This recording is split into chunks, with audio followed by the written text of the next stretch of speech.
Hello again, everyone, and welcome to another edition of This Week in the World of Football. This is episode number 296 for May 16th, 2023, closing in on that episode 300 real fast. I'm your host, Randy Snow. On this week's show, the 2023 NFL schedule was finally released with way too much fanfare, and for the first time since the LA Xtreme in 2001, the XFL has crowned a champion. In this week's history lesson, we tell the history of NFL Europe. But I'm not here by myself. Across the table from me, as always, is my son Adam. Boy, oh boy, what a great weekend of football related stuff we have. We have a jam packed show this week. So much has happened. Yeah, all kinds of stuff Man, between oh the man. XFL title, USFL games, indoor So much. games, schedule Yeah, release. so much, in fact, that maybe we should have knocked this into two shows. I mean, that's how big this show is going to be this week, everybody. I think we'll get this done in under an hour. We shall see. As we always say, we try to aim for 45 and we end up at an hour and 10. Yeah. We come to you each week from the fabulous World of Football Man Cave located right here in the center of the football world, Kalamazoo, Michigan. We're here to promote the game of football in all its many forms, past, present, and future.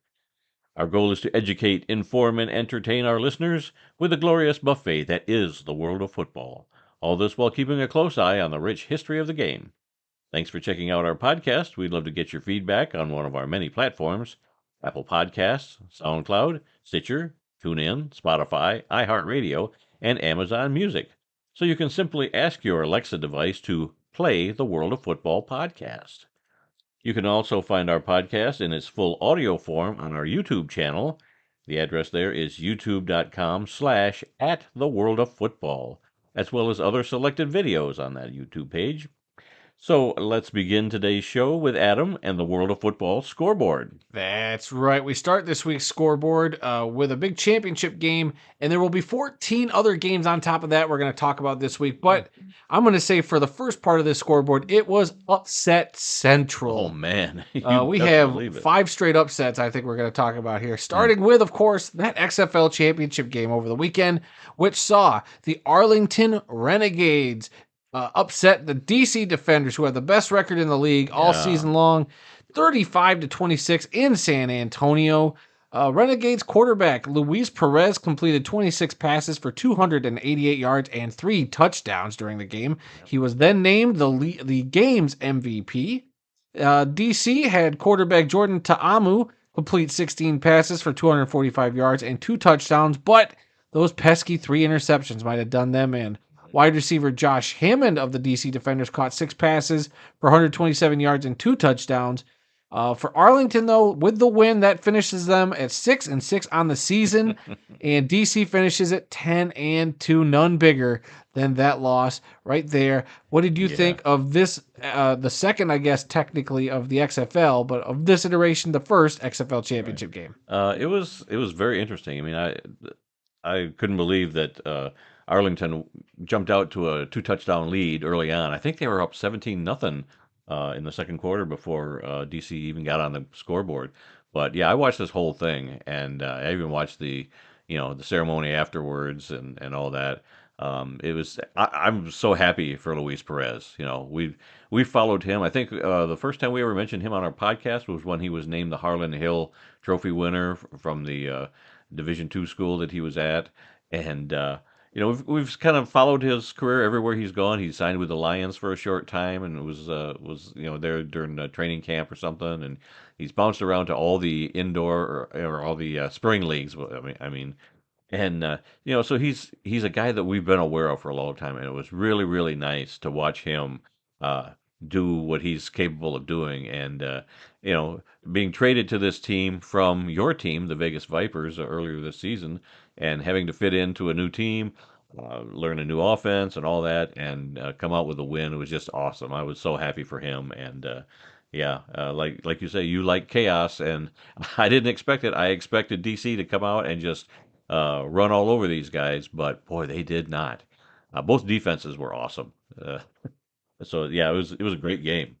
Yeah, from the get-go, I watched the first half, and from the get-go, it was very clear. Arlington came out and punched the defenders in the mouth, and they said, "Hey, we are here. and we're here to play to win the game. Yep. And that's what they did. And I know I said loudly that I didn't like the idea of the Renegades even making it into the playoffs. Yes, you did. I stick by that, but this is the result of what could happen when one of these small, these teams with a losing record gets into the playoffs. You get a team that can make a miracle run like this, and hey, Arlington just had to win 2 games to get to this point, and they did what they had to do. They backed into the playoffs.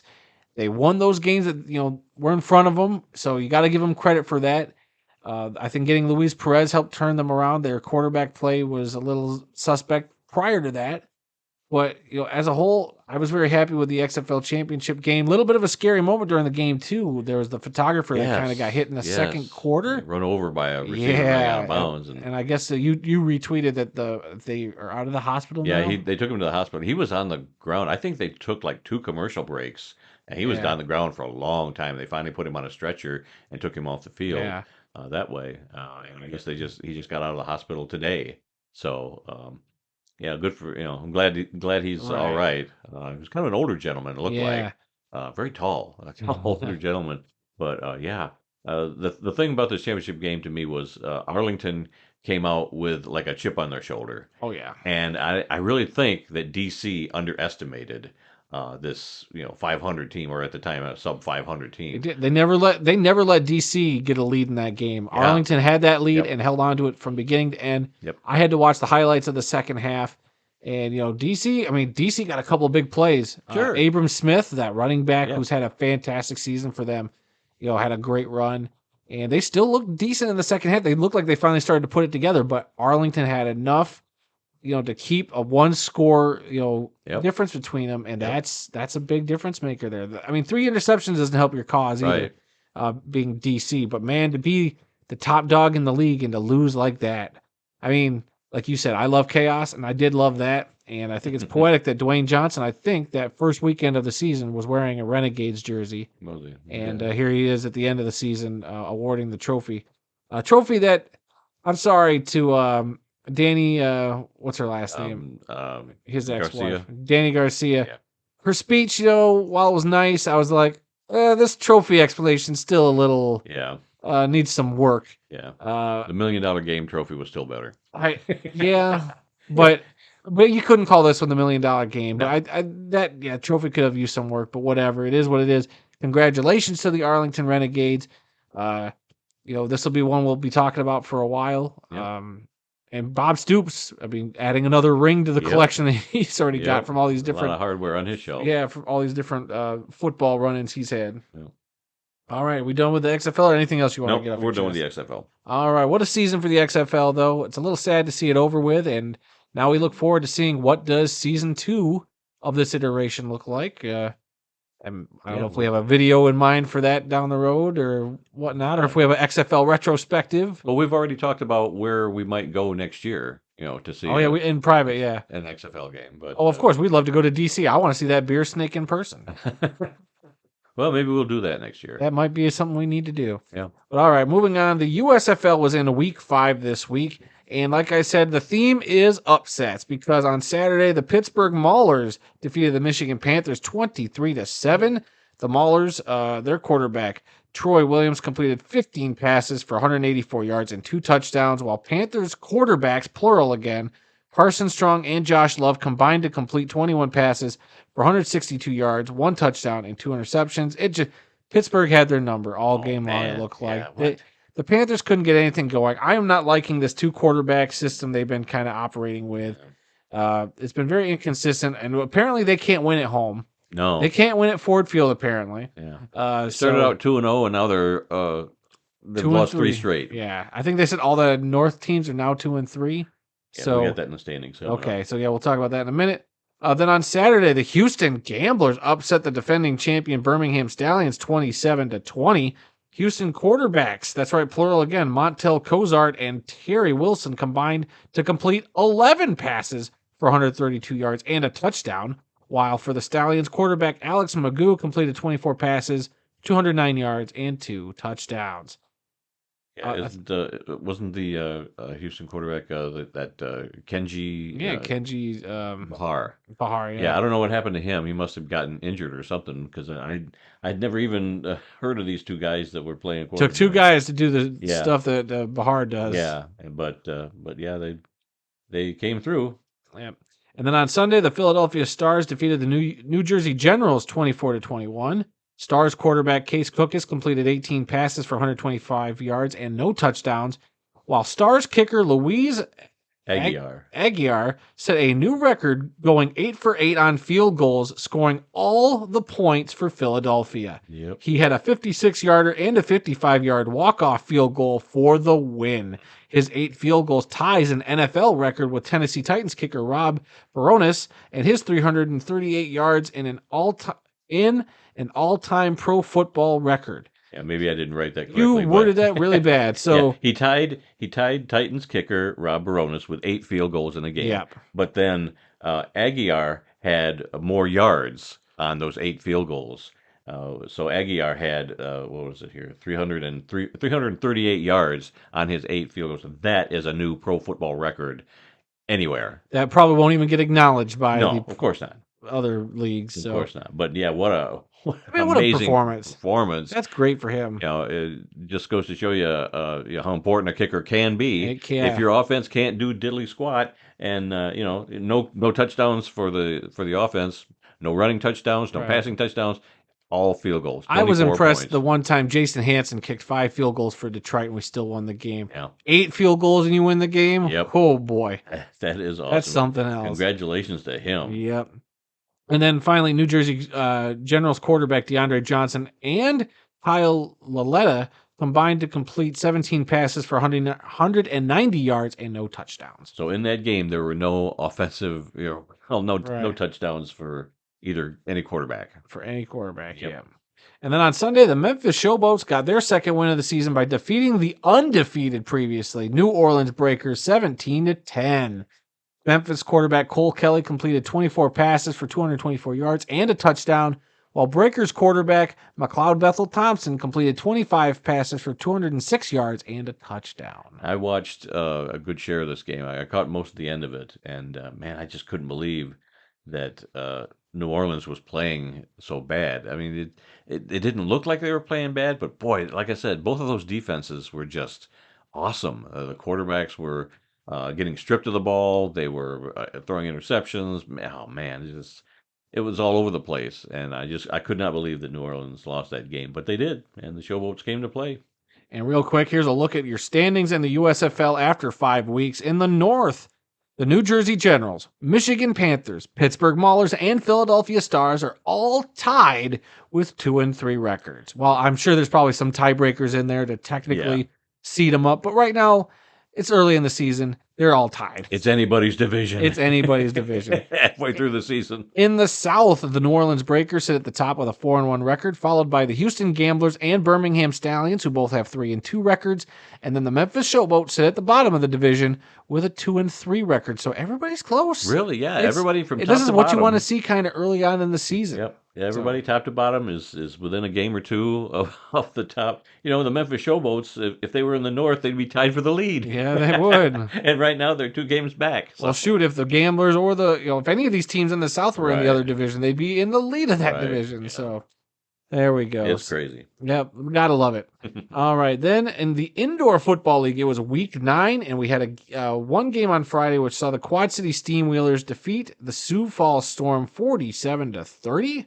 Then on Saturday, there was a quintuple header as we start off with the Green Bay Blizzard defeating the San Diego Strike Force 61-50. The Iowa Barnstormers defeated the Massachusetts Pirates 73-43 to get their first win of the season. Way to go, Iowa. Yep. The Duke City Gladiators defeated the Tucson Sugar Skulls 53-49, a very close game there. The Frisco Fighters escaped with their undefeated streak by defeating the Tulsa Oilers 39-37. The Frisco Fighters now at 7-0.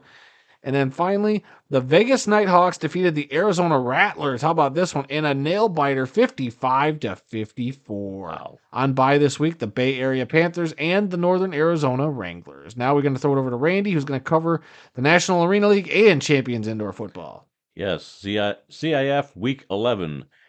3 games on Saturday. It was the Omaha Beef improving to 9-0 by defeating the Topeka Tropics 66-14, and the Tropics remain winless at 0-9. The other 2 games, it was the Southwest Kansas Storm over the Rapid City Marshals 41-38, and the Billings Outlaws over the Gillette Mustangs 41-38. That's the same score for those last 2 games there.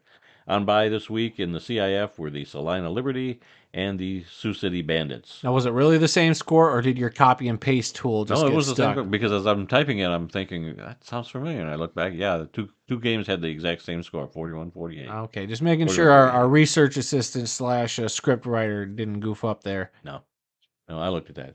And then in the National Arena League, only 1 game all weekend long, and that was on Sunday.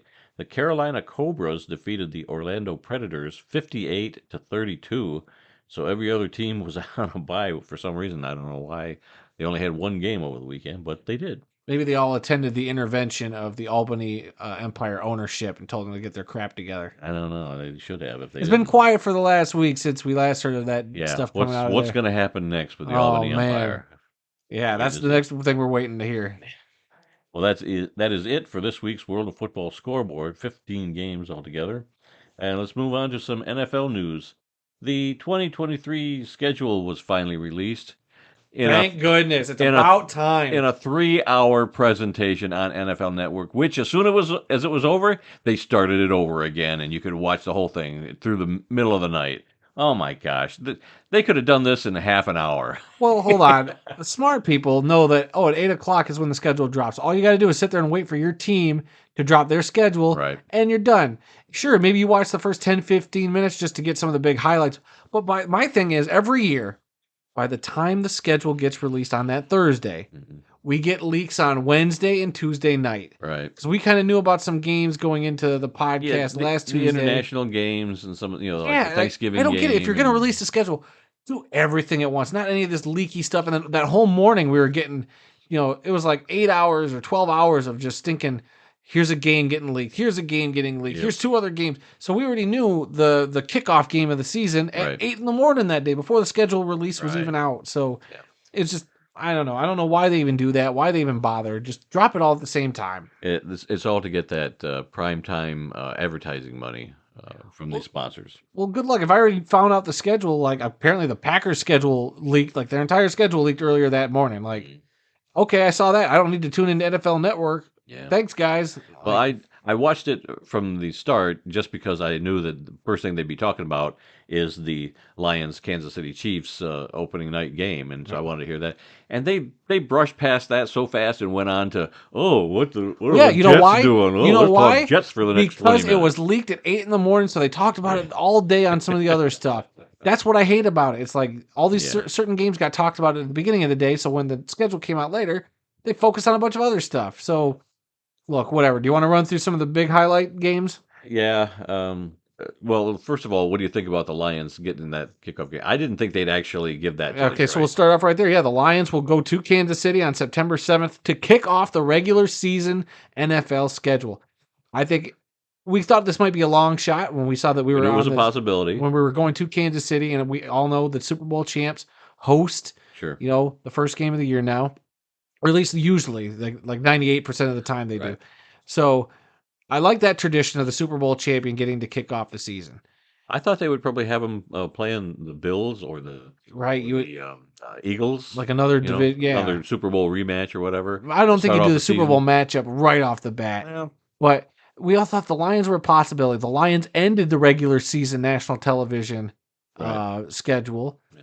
So we clearly kind of earned it, but at the same time, this is the first time a non-playoff team, I think, has gotten to play in that opening game. They usually try to pit 2 big teams against each other, teams with a lot of promise. So that says a lot what the schedule makers think of Detroit. I mean, they gave Detroit a lot, quite a few primetime games this year. They gave them 4 primetime games.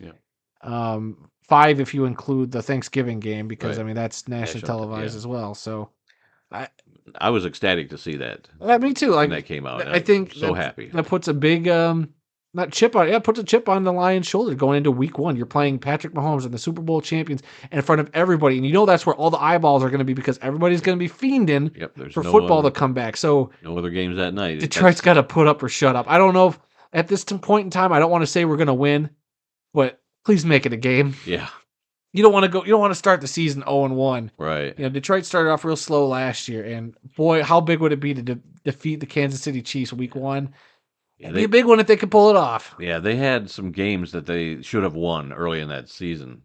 Would have made the difference down the stretch. Yeah, I mean, even if they'd won 1 or 2, Yeah. they would have been in the playoffs. But Think if they would have just beat Seattle, that Yeah. one game, that would have had it been a tiebreaker that they could have gotten past the Seahawks without worrying about that last game of the season. or the Thanksgiving game where they lost to the Bills, Yeah. in the closing seconds, and so many games were that close for Detroit. Right. Yes, they went like 1-6 to start one the and season. 6, but man, those losses were so close. Yeah, some of Some them of were. them were, but yeah, a couple were blowouts. Yes, they deserved to lose those games, but others were.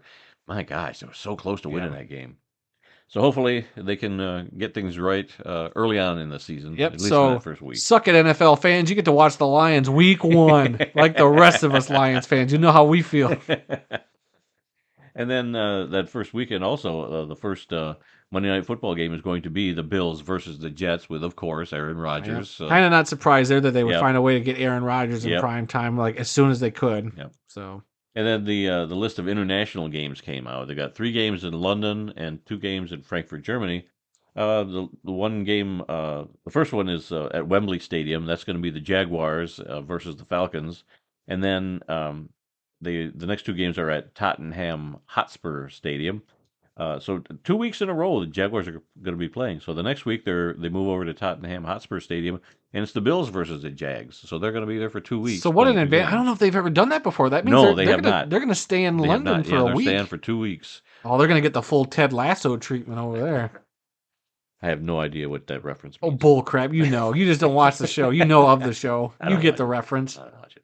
But yeah, and then the third London game, the Titans versus the Ravens. So these are all games in October. And then you've got 2 games in Frankfurt in November. You've got the Dolphins versus the Chiefs in the first game, and then a week or so later, it's the Colts and the Patriots over there in Germany.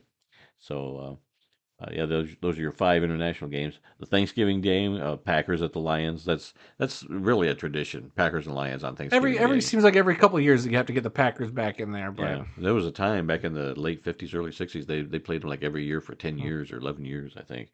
But yeah, and then also on Thanksgiving, you've got the Commanders at the Cowboys, another traditional game, Washington and Dallas. And then in the evening game, it's going to be the 49ers versus the Seattle Seahawks. So all division games. all good games on Thanksgiving Day. Get your turkey and dressing, and throw some of that turkey between a couple of slices of bread for the later meal, and Right. you are set. For I'm hoping those 3 should all be decent games. Yeah. We'll see how the Packers look this year without Aaron Rodgers. Yep. But I mean, the Commanders, we'll see what they look like. Cowboys are usually pretty good now. The Niners have been great, and Seattle was a great up and coming team last year. So we'll see. I think that's a good slate of Thanksgiving games. Yep.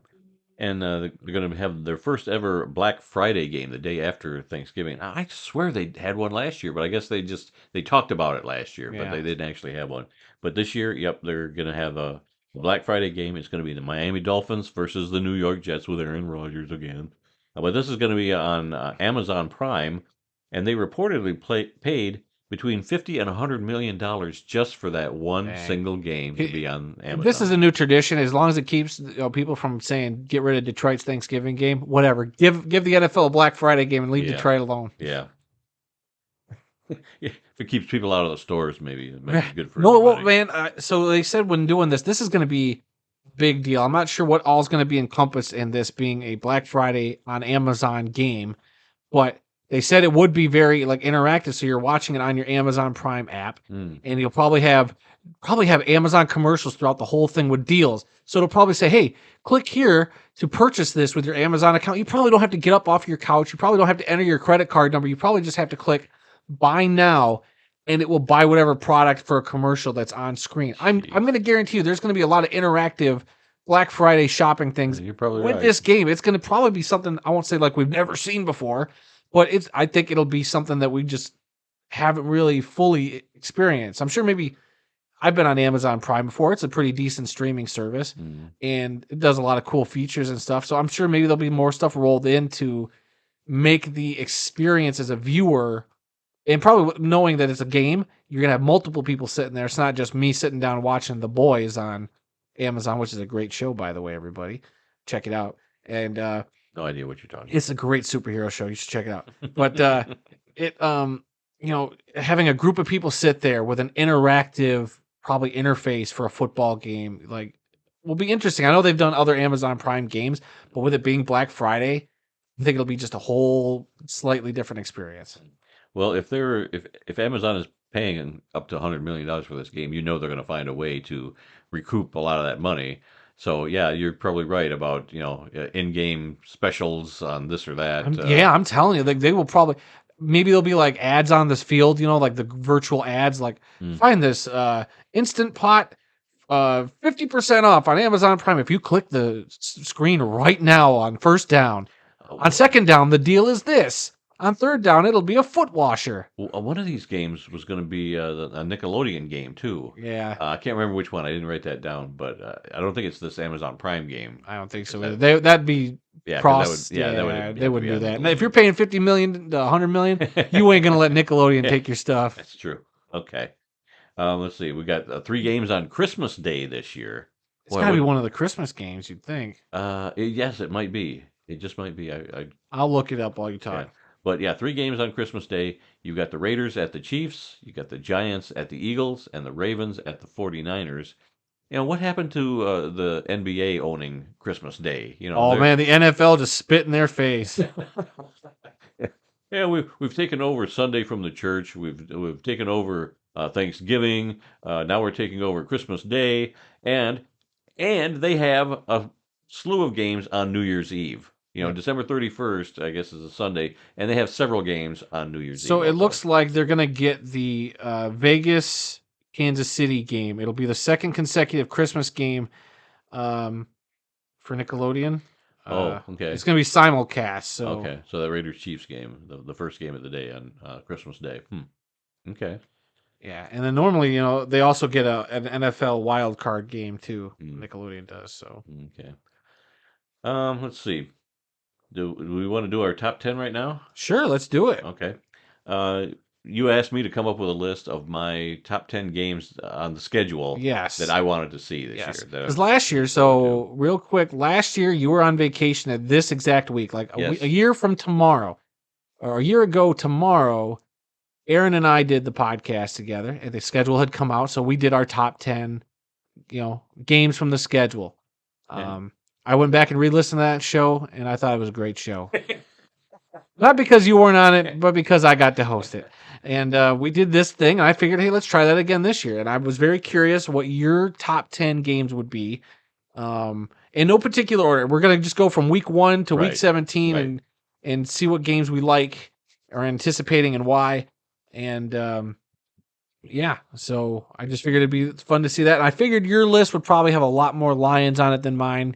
I figured you'd be a little bit more of a homer than me. It probably does, yeah. But the Lions do appear on my list too, so let's not get too crazy. So we'll start off. We both have the same game to start things off. Week 1, Lions at Chiefs, that Thursday night opener. Looking forward to that. Yep. I mean, do we need to go into any more detail on why we're excited for that? No, obviously. I don't think so. Lions playing. All right, the next one we both actually agreed on as well. Week 1, the Bills at Jets, the first Monday Night Football game of the season, as much as we hate Aaron Rodgers.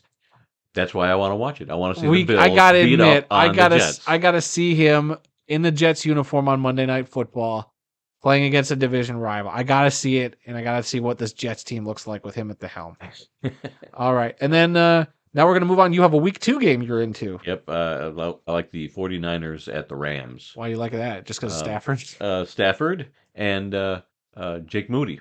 Oh, yeah. Hopefully he'll be kicking in hopefully that game he he stays on the roster up to that point. I mean, if you waste a 3rd-round pick on him, I would hope he stays. Sure he's going to be there. Yeah. And, will Jake Moody kick a last-second field goal to beat Stafford and the Rams. Who knows? So that's one I'm looking forward Okay, to watching. so I didn't do any division games. I don't think on my list. I tried to stay away from divisional games because those are those happen twice a year. Those aren't Right. as special, but there might be certain exceptions with certain storylines. So I'll give you that one. All right, the next one is week 3. It's your game. Oh, Yeah, we're jumping to you because it's week okay. 3. I have the Rams and the Bengals. I just think the matchup between Burrow and Stafford is really compelling. And a rematch of that Super Rematch Bowl of a the couple Super years Bowl. ago. Yeah, Hopefully, a healthy Stafford at this point. yeah, we'll see if Stafford has come back, from his injury, and he's, his same old Stafford. And what about Burrow? Is he starting to think maybe I can't win the big one, or is he so motivated that he's going 3 to play weeks in, even I don't better? think he's thinking about that. Well, I'm just saying, over the last couple of years, he's been so close. So Yeah. we'll see, and so to me that's just an intriguing matchup there too in week 3. All right, then we move on to week 4. We both have games during that week, but we start with you.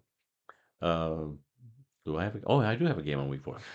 I have the Lions at the Packers, the Thursday night. Thursday game. night, yeah, it'll be cool. It's our first Thursday night game, I think, Yep. since they started doing Thursday nights. Might be. It might be. I can't remember the last time the Lions have played. At least it's been 3 or 4 years. I can't remember the Lions playing on a Thursday night. But yeah, But yeah, after the way the Lions and Packers, went in down, Lambeau last year. yes, at the end of the season, and I want to see if that's going to continue. Do we now have Green Bay's number? I don't know. I want to see. Right. So I'm really looking forward to that matchup. All right, and then my week 4 game is the Chiefs traveling to New York to play Aaron Rodgers and the Jets. Come on, Aaron Rodgers versus Patrick Mahomes, Yep. the AFC champion, the king of quarterbacks in the AFC, Patrick Mahomes, and then Aaron Rodgers jumping over to the AFC playing another top tier quarterback. What is that matchup going to look like? I'm very curious about that. Absolutely. All right, and then the next one is my game. I have a week 5 game, the Cowboys at the 49ers. I think this is going to be fun. It's a rematch of that divisional playoff game where the Cowboys, just couldn't get it done there at the end. Ezekiel Elliott essentially got cut from the team or dropped from the team after that weird last play of the season, that embarrassing last play where Ezekiel Elliott liked the ball and got ran over. That's how the Cowboys season ended. And so I'm very curious to see if the 49ers can hold off the Cowboys again, or will the Cowboys get revenge? And can the Cowboys make an extra point to save their life? I don't know. Okay. All right, and then I'm gonna. My game is next again. I have a Week 7 game between the Lions traveling down to Baltimore to play the Ravens. Why, you may ask? This sounds like a random matchup. No, this is 100% pure revenge for a 64-yard field goal that was kicked in my face. 66 yard. I'm sorry. Sorry, 66-yarder. That makes it even worse. In my face at Ford Field. I was there at this game. I want revenge so bad. I have never seen a stadium get the air sucked out of it so fast. That kick looked like it was going to be just short. Then it hits the crossbar, and I was like, oh, thank God. Then no, it bounced in, and then everybody just silence. Except for the 5 Ravens fans sitting near me somewhere. But I want revenge, and that's why that game is on my list. Okay. All right, then we're going to go to week 8. We'll start with mine. I have the Texans at the Panthers that week. Now, it doesn't sound like a sexy matchup. Oh, it doesn't. But I pick it because, like I said last year, talking to Aaron, I picked the Lions-Jags game last year because there were the top 2 picks in the draft. Same with this. The Texans and Panthers had the top 2 picks in the draft. Okay. The top 2 quarterbacks taken in that draft. Will both those quarterbacks be healthy by week 8? Will they both even be playing by week 8? If they do and are, I want to see what these 2 rookie quarterbacks look like going toe for toe. I think that makes it an interesting game. Would I normally tune into this game? Heck no. But for Stroud, CJ Stroud versus who's the number 1? Bryce Young. I'll check that out. Okay. All right, and then you have a game from week 8. Yeah. Ironically, we're going to be at this game, the Raiders at the Lions, the Monday Night Football game. We're already talking about how we're going to get there, where we're going to park. Oh my God, are we going to have to spend the night? You're taking the next day off, and that's going to be it's going to be a big thing. Fun time. I hope so. We went to a Monday night game once, but it was a preseason. It was a preseason game. I wouldn't brag about that if I were you. We saw the LA Rams. They were the St. Louis Rams at the time. But I'm not only do I want to watch that, I want to watch it from the stands, and we bought tickets to this game during the schedule release show. Yeah. You pulled out your phone because normally they don't sell single game tickets until like August or like when the training camps are going on, the preseason games are going. That's when you can buy single game tickets. It's Before all that, different now. it's just been season tickets, and now the minute the schedule was out, you got right on your phone. Man, You found it some took me a minute. seats. It took me a while to find seats because it was weird. Like it wasn't like all the seating was open right away. It's like it was starting to be opened up from different sections around the Okay. stadium. So I just got us some seats I'd always wanted to sit in before. I like the upper deck, so we're gonna sit in some upper deck seats. Yeah. So I'm looking forward to that. Yeah, the very first game we ever went to at Ford Field was against the Steelers, and that was a preseason Yeah. game. We sat in Which the won't get very- acknowledged. Everybody will say their first home game was against the Packers. It was a preseason game, and we were there. Yeah, We watched a bunch of people sitting in front of us shell a bunch of peanuts and dirty Yeah. that brand spanking new Ford Field Yeah. floor. God, I was so offended. and we were in the very back row at about the 10-yard line maybe or something. Maybe. But I thought those were awesome seats. They're good seats. I said, man, I would sit here again in the back row of the upper deck. Because that where we were sitting would have been the front row of the third deck of the Silver Dome. Right. Yeah. And we were like, this is the last seat This is as high as you can get in the second deck. It- Like, this It's is great. awesome. Yeah. It was I thought those were great seats. I'm sure we got pictures from that game somewhere. Yeah. So, all right, that was your week 8. All right, you have a week 9 game. Week 9 game. Yes, I have the Bills and the Bengals. Oh, That's becoming a really big rivalry. The Bills and Bengals. They've got a little history there, with Josh Allen and Burrow. yeah, and especially after that primetime game last year with Lamar Hamlin going down. Right. That's something that'll probably get played to death during this Yeah. game. But you know. even not Pardon my because of- phrasing. I didn't mean to phrase it like that, but not even because of Damar Hamlin. It's just these two teams. the two teams, yeah, They're so close together, in distance, and they're so good, and they really it's like they really don't like each other, and they play. I think they played each other in the playoffs, yeah, because the Bengals walked all over the Bills in that game. Yep. So I think that'll be an that should be a matchup. great game. Yep, Yeah, I Bills and agree with you Bengals. there. All right, and then my next game is Week 11. The Eagles traveling to Kansas City to play the Chiefs, a Super Bowl rematch. This is going to be one to get your popcorn ready for. The Eagles, if everybody's healthy, that's how all these should be predicated. Is if they're all healthy. We know they all won't be. But the Eagles coming in thirsty for getting back at the Chiefs for that Super Bowl loss. That Chiefs crowd's going to be probably even extra salty because this is the team they beat to win the Super Bowl, and nobody likes the Eagles anyway. Yeah. So that should be an entertaining game. All right. And then we're going to jump down to Week 12. You have a game. Packers and Lions again, this time on Thanksgiving Day. Yeah. Like I said, it's been a real tradition. Green Bay with Aaron Rodgers has always found a way to stick a needle in in the Lions balloon and just deflate everything. So I want to know that we can beat them twice at home and away. So And I'm hopefully- really looking forward to seeing how Detroit does against Right. the new Green Bay Right. Packers. Hopefully Jordan Love is definitely not like his predecessor. I hope not. I don't think he will be. And I hope the Lions wear their stinking throwback uniforms on Thanksgiving. Like, come on, Detroit. Don't wear those gray onesies. I'm sick of seeing Yeah, those. I hate those. I gray want uniforms. the throwbacks on Thanksgiving. What are we doing? All right.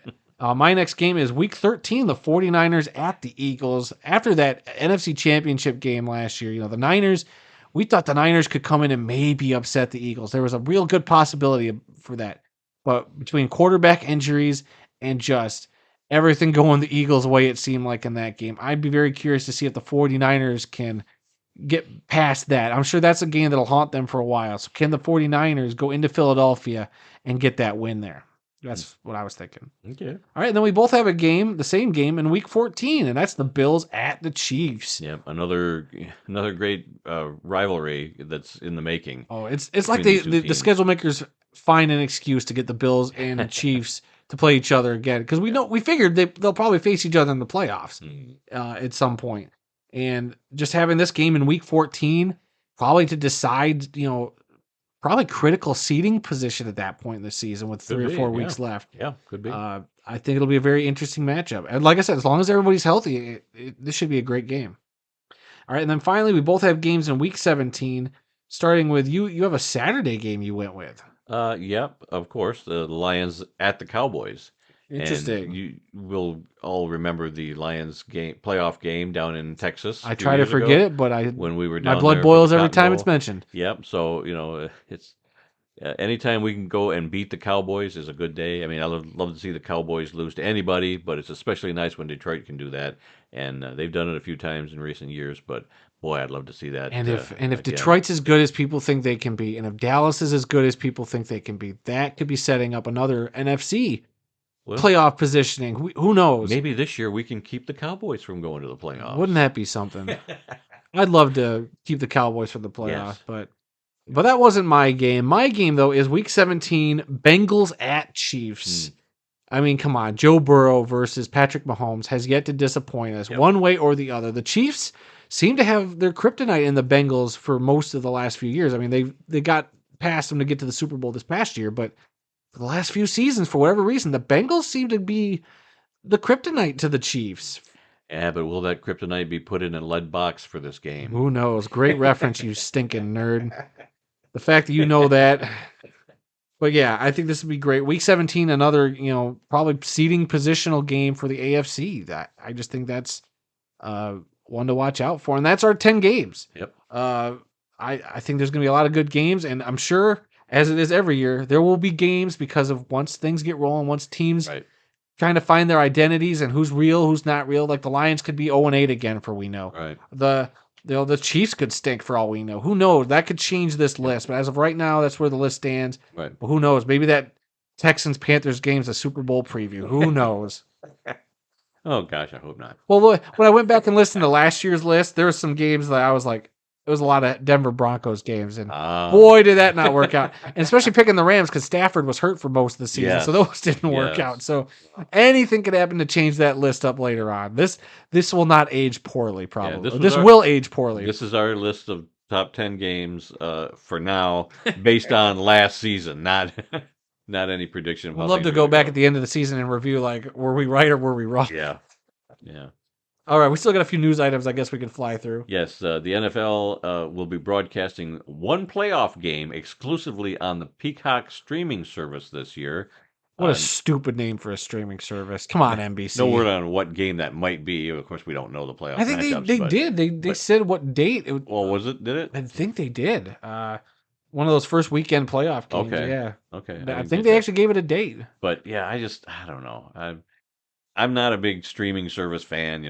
I want them on regular TV where I can get them with my satellite dish. That's just the old man me talking. I know you've got every app and every streaming service available.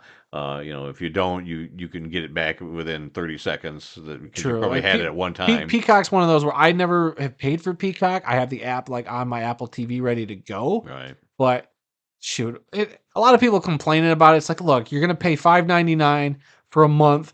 You go to the Peacock service, you watch the game.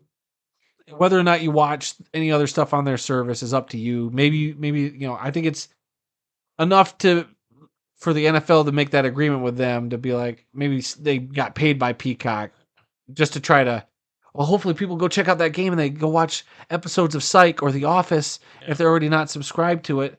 So I don't know. I'm not as up in arms as other people, but I get it. Like, you mean I can watch the other 5 playoff games this weekend, but there's that one I don't have streaming access to? What if that's your team? Oh.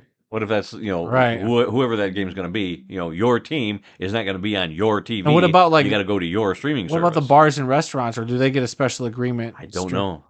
There was some talk about that last year with Amazon doing some games, and who was they had to make some special deal with bars and restaurants to do that. So who knows? We'll find out. Let's see. Every team, of course, this year, like they've been doing in recent years, have been putting out these schedule release videos for their teams. Oh man, it's the Super Bowl, of NFL social media teams.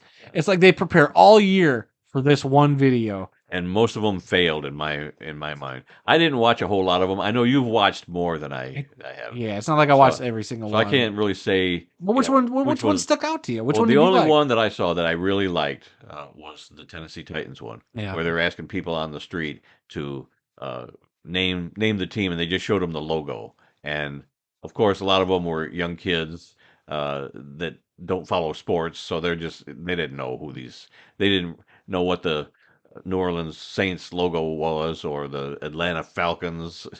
They didn't know. I So that loved was it. funny. It Yeah, was what was, hysterical. and like the one group of girls kept calling the Colts the Cowboys. Yes. Oh, that's definitely the Cowboys. Yep, they were all in agreement, absolutely, positively, and then they flashed the It Colts was logo. so there was a series of videos on probably TikTok at first, but I've seen them on Instagram where it was a dad who didn't know what the NFL team. I think I showed you him before, where he didn't know what the team logos meant, and his son would show him the logo, and the dad would be like, "I don't know, the galloping horses." And it did the same thing where it would hard cut to the logo of the team that we all know, but then it would be the name that the dad said. And so they did that with this video. So the timing and the editing was real perfect because when they said, "Oh yeah, it's the Cowboys," and there was just enough of a pause to when it cut and you just saw the Colts logo, it was just like, oh, come on. So yeah, I think the Titans nailed it. I liked what the Jaguars did. I know you watched it with me. With the whole they kind of leaned into that narrative that was building last year that the NFL was scripted. Oh, yeah, that one. Yeah, that was It's a silly. little longer, and maybe it wasn't so much revealing the schedule, but they put together. I thought it was a funny 8-minute skit about how their season was scheduled out or scripted. I thought it was a fun video. Go check that one out. What other one stuck out? The last 2 years, the Chargers have done like an anime Mm. kind of thing. So I don't know who in their social media department has animation skills to just knock out a 2-minute anime video, tackling all these different teams. But they had like little Easter eggs in their video, which was cool. Like with if you scanned a QR code during the bit where they're talking about the Raiders being on their schedule, you scan the QR code and it takes you to a website that says, "Hey, buy tickets for this game. Are you a Chargers fan or are you a Raiders fan?" So if you click on the Chargers one, it takes you to the ticket website. If you click on the Raiders one, it goes to a Google page that says how to find a job. And I thought that was the funniest thing. A nice little Easter egg. Like if you wouldn't have sat there and scanned that QR code, you wouldn't have known it. But the fact that somebody did do that and posted it on the internet, way to go, Chargers. That is incredible. And of course, they ripped the Lions for the whole gambling thing. So they had a whole thing on the side of the screen saying, all the gambling helpline stuff, and yeah, it was clever. Yeah, the Lions one was all It was like a Madden. It was like a Madden video game where simulating the whole season, and it Yeah. was just I think used like AI to mimic the voices of Brad Right. Holmes and Dan Campbell and Right, some two of the other people. players. It was weird. Yeah. I'm sure there were Easter eggs in there that if you love Madden, you might have caught, but I wasn't entertained by it. Yeah, I mean, there were a couple of I didn't jokes, care for that one. but it was still not great. Detroit, come on. Okay, moving on got a few more news items here. The Detroit Lions have signed kicker John Parker Romo from the XFL's San Antonio Brahmas. So congratulations to him. So far, as of this morning anyway, 11 XFL players have signed contracts with NFL teams, and another 50 plus players have been invited to tryouts with NFL teams. Yeah, I know. So Like that's awesome. Ben DiNucci, the quarterback for the Sea Yep. Dragons, is in Denver camp. Yep. Yeah, he's one that signed. He's one that signed. Yep. Good for him. Yep. He earned it. And I'm sure there'll be other guys from both this, Yep. from the XFL and then the USFL. I think this is what the league was for. Right. This is exactly what they wanted, to get them out there, get them playing, and let NFL teams see these guys play and bring them into camp or sign them. Right. Whatever. So this is exactly what they wanted. So, yep. Congratulations to everybody that's got a tryout or signed with an NFL team. Good for you. All right. Lastly, two more people in the NFL have gotten their college degrees. Now, we talked a little bit about this last week when Bears quarterback Justin Fields and Saints Hall of Famer linebacker Ricky Jackson both got their college degrees, one at a young age, one at a rather old age. But this week, Eagles quarterback Jalen Hurts graduated with a master's degree in human relations from the University of Oklahoma over the weekend. Was there a video of him? Yeah, there was a great Cap video of and gown? him Okay. cap and gown on the stage. Okay. Good for him. Yeah, I thought that was great. And finally, Buccaneers head coach Todd Bowles received a Bachelor of Science degree in Youth and Community Development over the weekend at the age of 59. Yeah. So Very cool once stuff. again, a young player just starting out, and a Hall of Famer or a coach that's been around for a long time. Each one getting a college degree. So good for both of Yeah. them. Yep, it set a good example for everybody. Very cool that 2 weeks in a row we've had stories like this. I mean, say what you will about Jalen Hurts. I'm sure that there's a lot of Cowboys, Eagles, and Yep. or Cowboys, Giants, and Commanders fans that can't stand Jalen Hurts. But Sure. look, the dude went out. He still got his degree. Yep. He's still playing at a high level in the NFL and still managed to do this. Yep. Like, congratulations, Jalen. Your NFL career can be taken away on any Oh, it could be a play, snap of a finger. Yeah. but a college degree can never be taken away from you. So Well, say that to a guy who breaks into your house and steals your degree off your wall. I don't have my degree on my wall. It's somewhere in the Stuffed in basement, a I think. drawer somewhere. Yeah, I don't know where it is. All right, and they wouldn't want a community college degree anyway. Oh, there it is. Okay, I found it. It's right here in this drawer. Hold on, let me look at it. Why is it written in crayon, Randy? Because you got a hold of it when you. That doesn't look like my handwriting. All right, and lastly, in some CFL news, the Toronto Argonauts have unveiled new helmets for next year. I'm not sure how I feel about these things. They're a lighter blue than they have been in recent years. They had a really dark, like a navy blue kind Yeah. of helmet with variations. I used to like the A. It looked like it was on a shield, Yep. the round logo. Before that, back when Rocket Ishmael was playing, they just had a regular block A Right. on the helmet. I love those. But now they have the old sailing ships, like a football with sails on it. I like that they've for the kind of Argonauts. transitioned back to that logo a little bit. I'm not crazy about it, but whatever. But now they've gone to a really light, like a powder blue It's a kind powder of blue. helmet. I guess I'll have to see it. I think they might be getting new uniforms along with it. Probably. So we'll Yeah, they see. haven't unveiled those yet, but the helmet Yeah. they did. So if it's the same kind of, if they're going to a powdery blue as the main blue instead of the dark blue, Right. maybe it'll work. We'll see. Because they are known as the double blue. Right. Maybe they'll go back and forth. I thought this was just an alternate. So I thought maybe they would do both. Like, yeah, I don't know. As far as Which I would be fine. know, it's probably their permanent helmet. it could but be. We'll see. Yeah, whatever. Okay, today's birthdays, May 16th. Running back Thurman Thomas turns 57 years old today. He played his college football at Oklahoma State, was selected in the second round of the 1988 NFL Draft by the Buffalo Bills. He played 13 NFL seasons. He was with the Bills from 88 to 99. He played in 4 straight Super Bowls, and he finished his career in 2000 with the Miami Dolphins. A lot of people don't remember that. It's so strange when you really associate a guy with one team and find out that, like Joe Namath finished his career with the Rams. If you haven't done a video on that, that could be a good one. Yeah. Like all these players that ended up in the least likely places. Yeah. I mean, shoot, didn't Joe Namath go play for? I just said that he went to play for the Rams. See how much I spaced out right there? Yeah. Well, as usual, everybody knows you don't pay attention to anything. Yeah. That's not true. Well, that was because you had a guy pull up your driveway and pull out. But who was the other one recently? Somebody was it Aaron Rodgers going to the Jets? Was it Franco Harris? Franco Harris finished his career with the Seattle Seahawks. I don't know. You can tell me that. Oh, yeah. There's a number of them. Like who else? Joe Montana. Joe Montana with the Chiefs. The Chiefs. Like Jerry Rice going to the Seahawks. At one point in the Raiders. Yep. Even Bobby Lane, finished his career with the Steelers.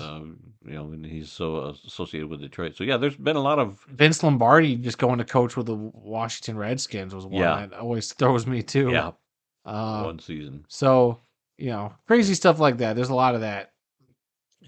And by the way, Thurman Thomas was inducted into the Pro Football Hall of Fame in 2007. So that's it for this week's birthdays. We do have one obituary that I want to read right now. Ed Flanagan, a center in the NFL for 12 seasons, has passed away at the age of 79. Flanagan played college football at Purdue and was selected in the 5th round of the 1965 NFL Draft by the Detroit Lions. He played with Detroit from 1965 to 1974 and finished his playing career with the San Diego Chargers in 1975 and 1976. Flanagan went on to be the offensive line coach of the Oakland Invaders of the United States Football League in 1984. In 1985, he was the line coach for the Arizona Rattlers of the Arena Football League, and in 2013, He was an assistant coach with the Cedar Rapids Titans of the Indoor Football League. Now, I remember Ed Flanagan as a member of the Detroit Lions, but I did not know that he went on to the Chargers or the Invaders or the Rattlers or the Cedar Rapids Titans. So Oh, I learned that by reading his obituary. hold on. I was like zoned out again. In '85, he was the line coach for the Rattlers. Yes.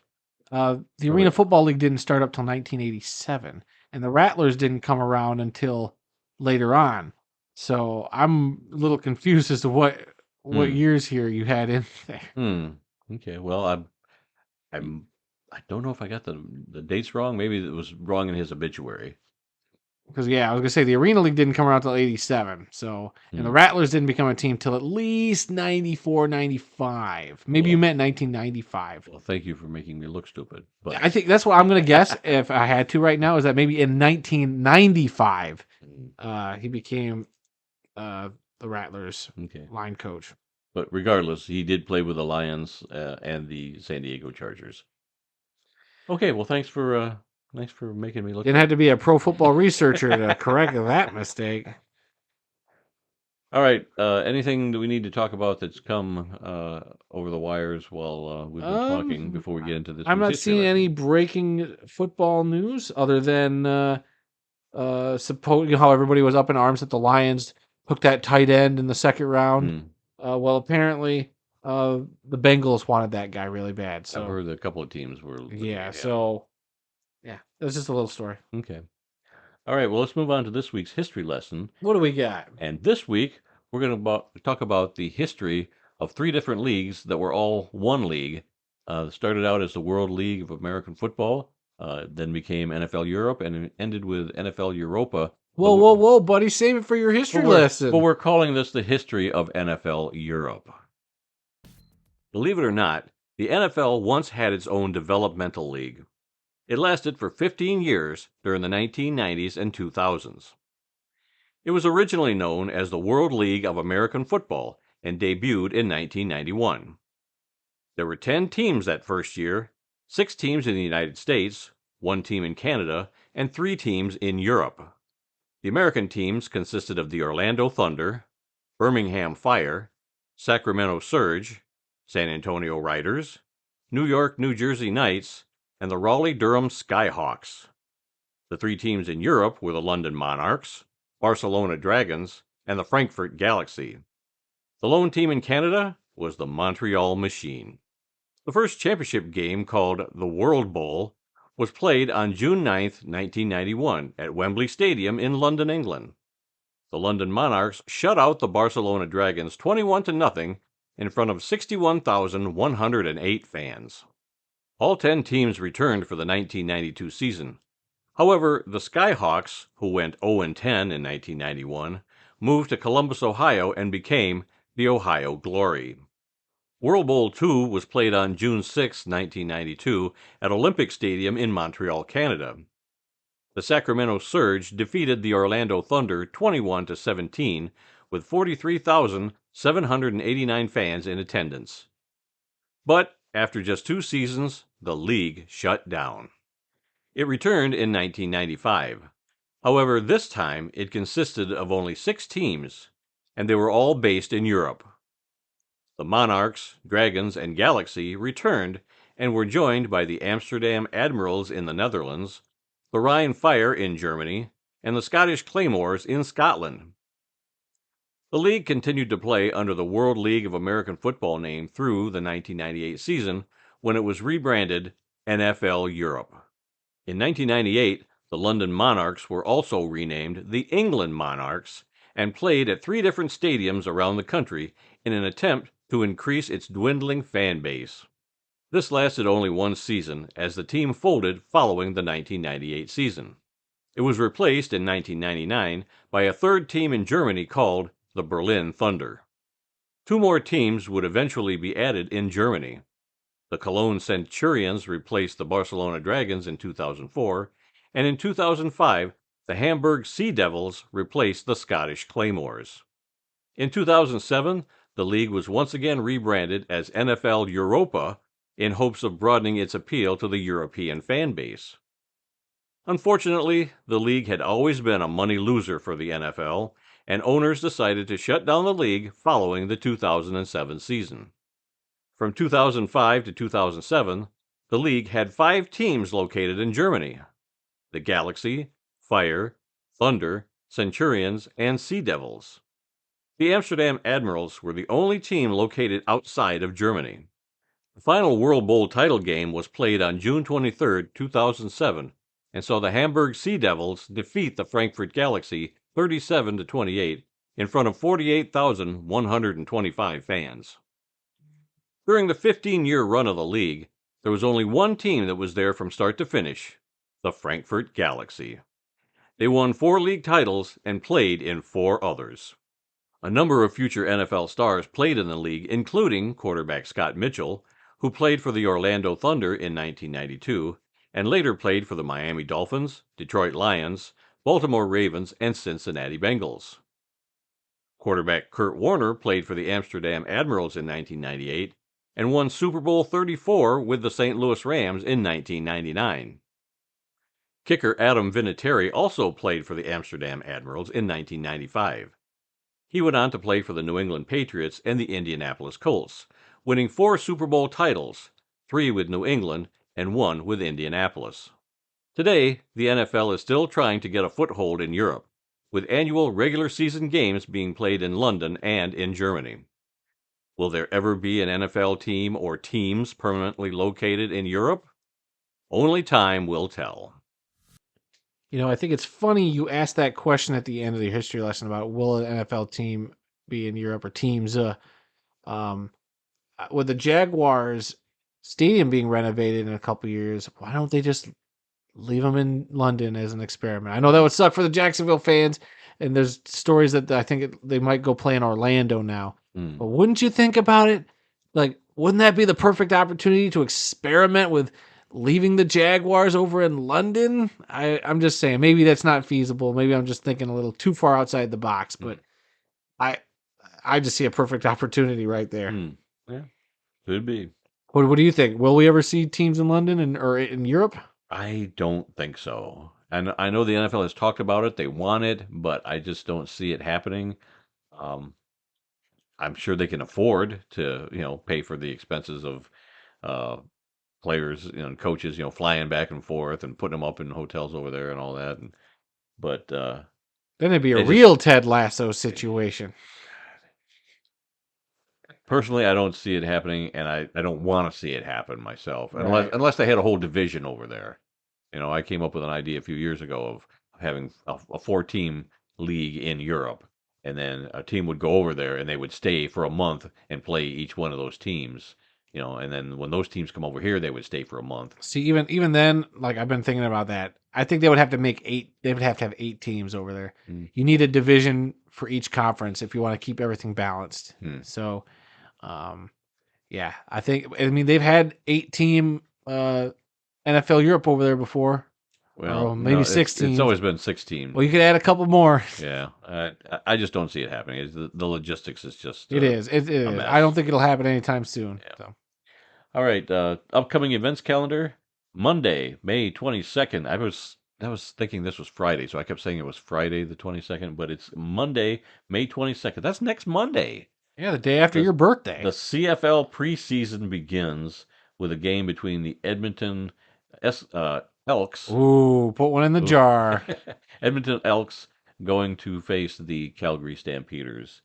Man, a Monday game for the CFL, even for preseason. It'll just be great that the CFL is actually going to be back. Of course, yeah. Then the rest of the games are going to be that following weekend. How crazy is that? I mean, they just had the CFL draft. Yep. And now already those guys preseason starting up. NFL guys are getting months to prepare. Yeah. Throw them right in there. And then Thursday, June 8th, the CFL regular season begins with a game, British Columbia at Calgary. So, Calgary gets to start off the preseason and the regular season. Let's see. Thursday, August 3rd, the Pro Football Hall of Fame game in Canton, Ohio, featuring the Cleveland Browns versus the New York Jets. Will Aaron Rodgers play that first series and get out of Dodge? We've been saying this every time the last few weeks. I think he does. Well, I think he does. And then Thursday, September 7th, NFL regular season begins with our Detroit Lions at your Kansas City Chiefs. My Kansas City Well, Chiefs. the listeners. Kansas Okay. City Chiefs. I mean, shoot. Super Bowl The only thing champion. that bums me out about this is that I go on vacation the same time every year, which is usually that Thursday night, the first Thursday night of the NFL season. I'm on vacation in a cornfield, sleeping either in my car or in a tent in a field somewhere, waiting for my music festival to start up. So this year, I got to watch a Lions game on my phone, and I'm hoping some other music attendees will have big screen TVs in their RVs or something that we can all watch the game. But then you always have to come back early on Sunday. Yeah, I come back early on Sunday to check catch out the Lions game. But this year you don't have to because they've already played on Thursday night. Yep, I can take my time coming back all weekend. So I could be in a great mood all weekend, or I could be a little bummed from Thursday night. Yeah. Stay away from those slow lion cheating songs because you'll be crying in your beer then. Oh man. All Nothing right. a little pesto French fries can't fix. Pesto. They're actually really good. I don't like pesto. Oh, they're good on these French fries. Let me tell you what. All right. Anything else before we call this a show? Nah, I say that's it. Another great show. I do want to throw. Well, I guess I'll throw that out in a minute when we get to my script. Oh. Well, that's all the time we've got for this week. If you learned something during this podcast about the incredible amount of diversity that exists in the world of football, then we have done our job. Visit our website at theworldoffootball.com for news, links, upcoming events, original articles, videos, and more. Our email address is info@theworldoffootball.com. You can like The World of Football on our Facebook page. That's TWOF Kalamazoo. You can also follow us on Twitter. You can follow us at TWOF Kalamazoo there as well. New episodes of this very podcast are posted on Tuesdays and are available on SoundCloud, Apple Podcasts, Stitcher, TuneIn, Spotify, iHeartRadio, and Amazon Music. So simply ask your Alexa device to play the World of Football podcast, and you will hear our dulcet tones in your ear holes.